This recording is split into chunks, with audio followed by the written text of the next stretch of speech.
These two lights here are Aputure's newest top-of-the-line fixtures. We have the Electrostorm XT26 and the Electrostorm CS15. In this video, I'm going to be talking about who I think they're for and what it's actually like to use them. And if you stick around to the end, we're also going to take a quick look at the Spotlight Max. Welcome back to another camera channel.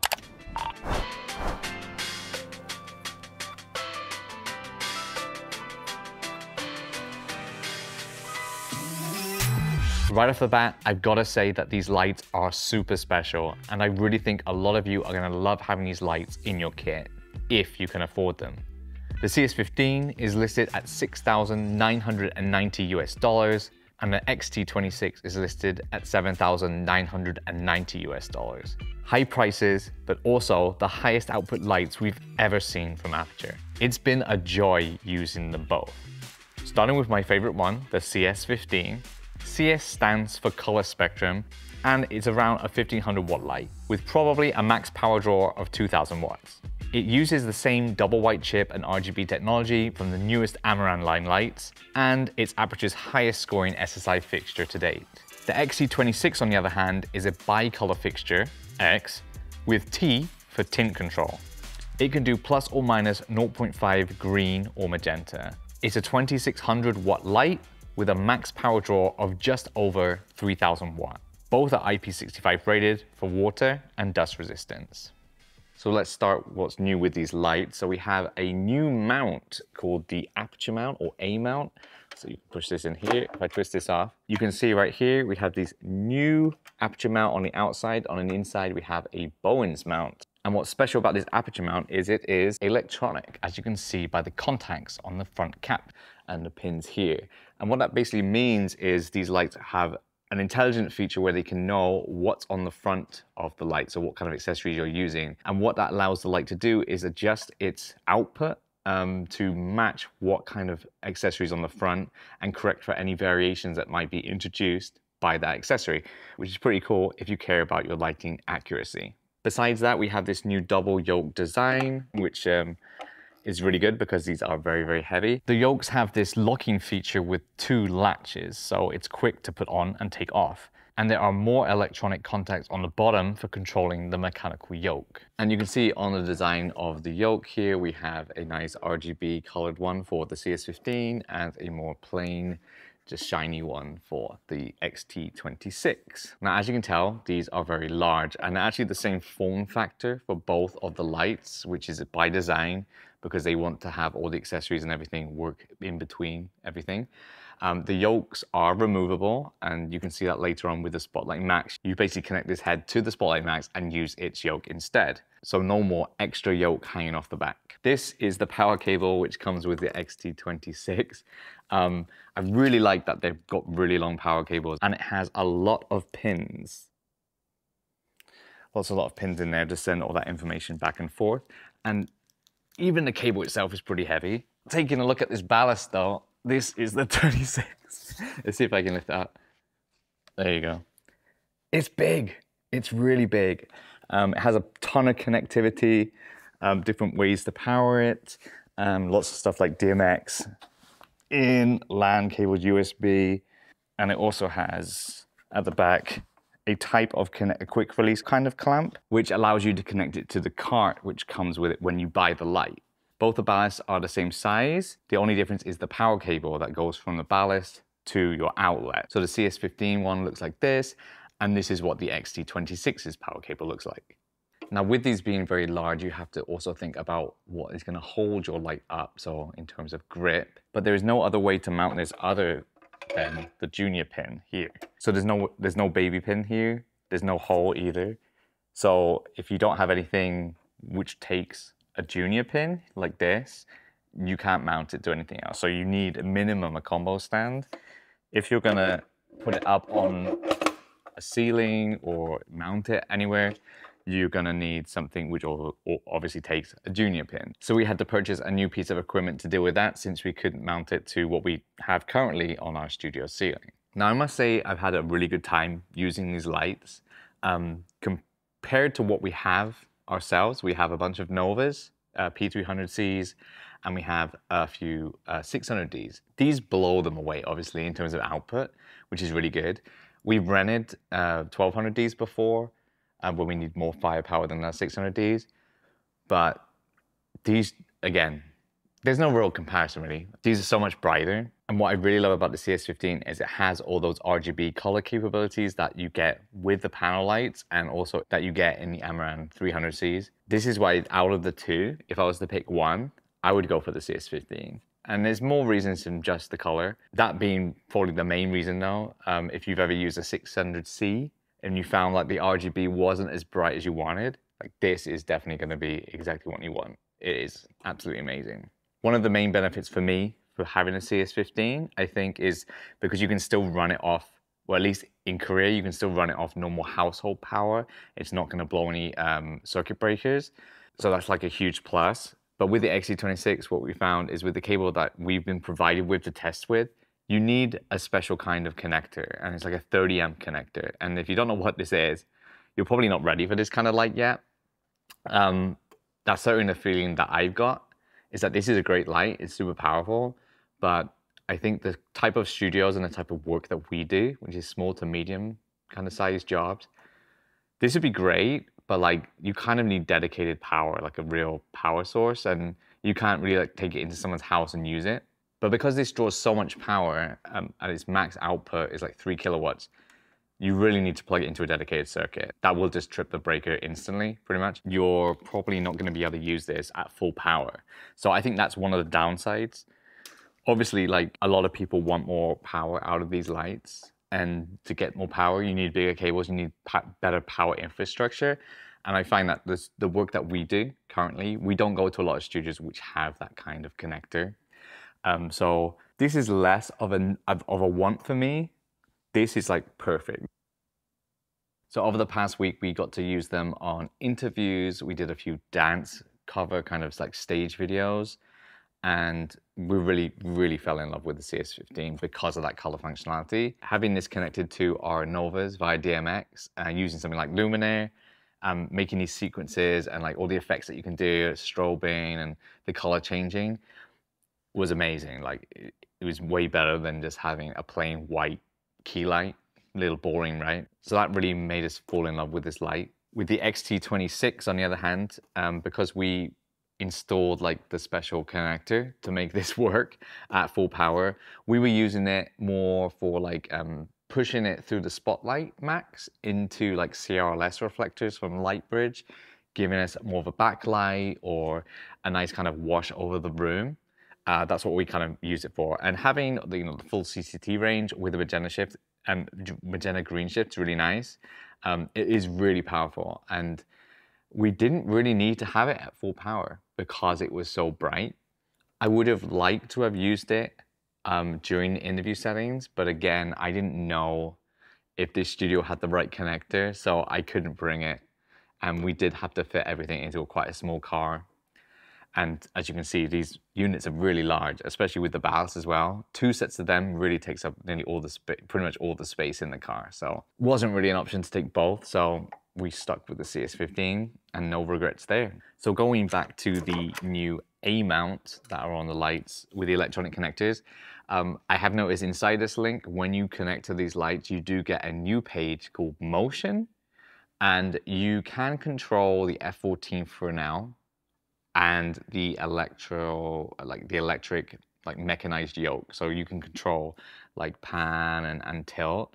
And also with the F14, I think you can zoom it in and out. That's a really cool feature. And it really opens the door, like what else could we get with this through these connections here?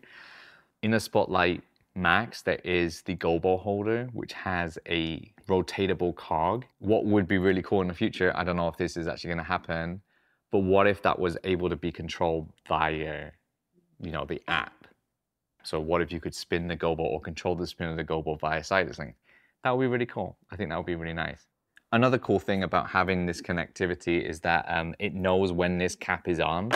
So if you turn the light on, and let's say it's in studio mode, for example, and it wants to turn it automatically, it will tell you on the ballast, like, please remove the cap before turning the light on. And it won't actually let you turn the light on with this cap on. Now, that being said, I don't know if you put the cap on the wrong way, if these connectors are pointing the wrong way, Oh, there we go. I just answered my own question. You can get this in. This is a one-way system, so that's pretty cool. It's thought of everything. So there you go. That's a safety thing. This is a good upgrade. Maybe this kind of technology will come to more lights in the future, but that's very cool. If you do end up purchasing one of these lights, it will ship in a container like this with all the parts inside. One cool addition to the menu is this power control option where you can set the limit to how much power draw this does. So if you are in an environment or in a country where you need to kind of limit the power draw of the unit, you can, which is very, very good for safety. This is especially useful on the XT26 because, like I said, the full max power at 5600 is like 3 kilowatts. Because these are test units, and I believe these were the first ones that ever came to Korea, and we saw them earlier in the year, maybe in like April, May time. There is a very early version of software running on this right now, and it has a very cool addition, which I hope Aputure put in later on down the line. As you can see the power draw on what's live. I think this is probably like a debug menu basically for this light, but very cool feature. You can see how much power draw you're getting. So if I change the CCT, I can see like at 5600 we're drawing just around 3 kilowatts worth of power.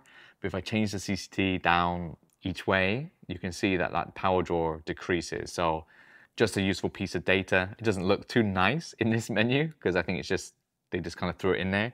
But if this did make it into like a type of firmware later down the line, I think that'll be a welcome addition. Even on other fixtures as well, I think that'll be a very cool addition to the display. So there are 3 new reflectors which come with the Electrostorm series. So you have a wide one here, which is the 50-degree reflector.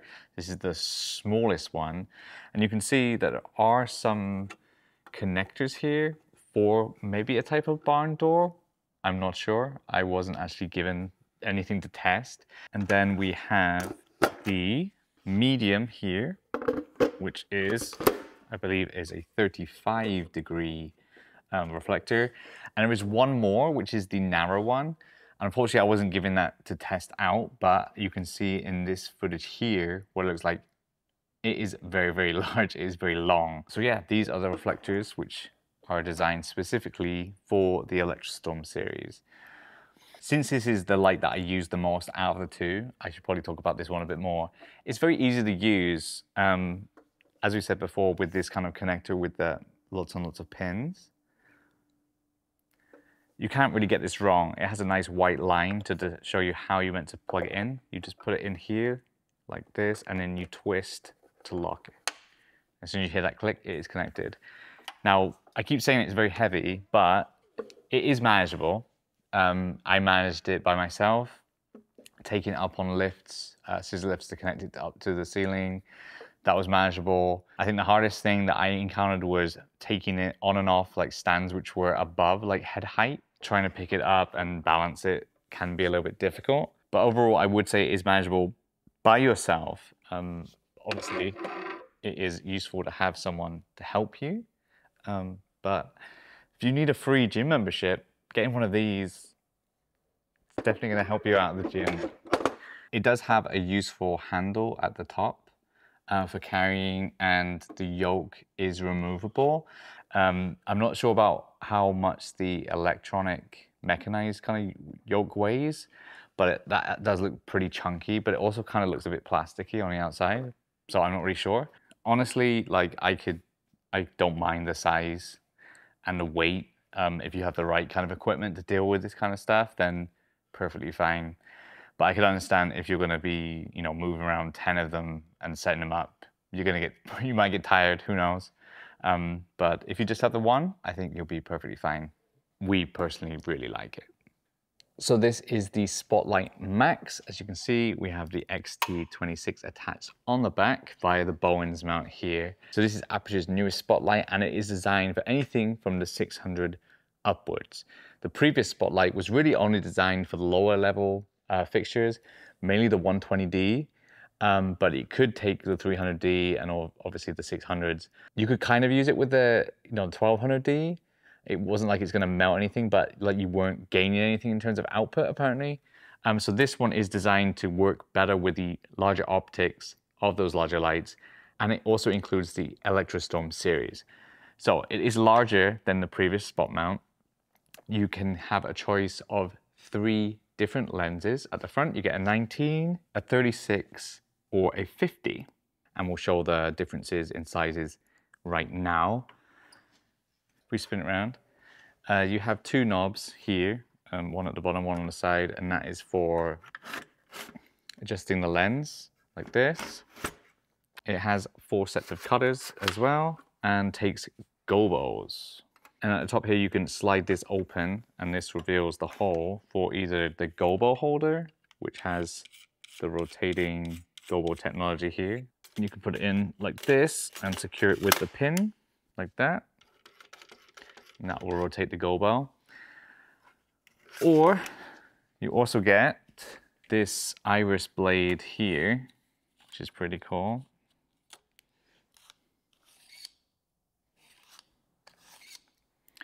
And that also goes in here like this. This also features a double handle yoke design. And as you can kind of see from all the information, it does get extremely hot. So be careful when touching. So like I said, we use this with the CRLS system from Lightbridge, and it's very nice with these cutters to be able to, you know, shape the light around just that perfect square that you need to stop any light spill. What I would love though is if there was a tighter lens rather than 19 degrees, because what I found with our Horizon, even if I put like a Lightbridge in the top corner, this still wasn't giving, it was still kind of too large for what I wanted. So I had to use the cutters to get all the way in, and it kind of felt like I lost a lot of output. So it would be kind of nice if there was a tighter one, a tighter spotlight lens than the 19. So that would definitely be on my wish list for this. So who do I think these are for? So I really, really like the CS15.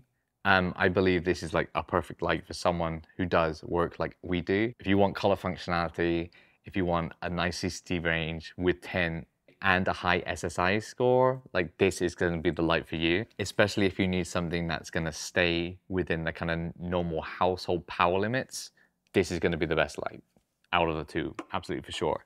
If you're running like a large lighting company, or if you're doing very big scale jobs and you need like maximum output out of LEDs, like obviously the XT26 is going to be for you, because this light is just pure output and good accuracy in terms of you get the green and magenta shift, so you can match it to other lights in your environment and stuff like that. So obviously this one's going to be better for you.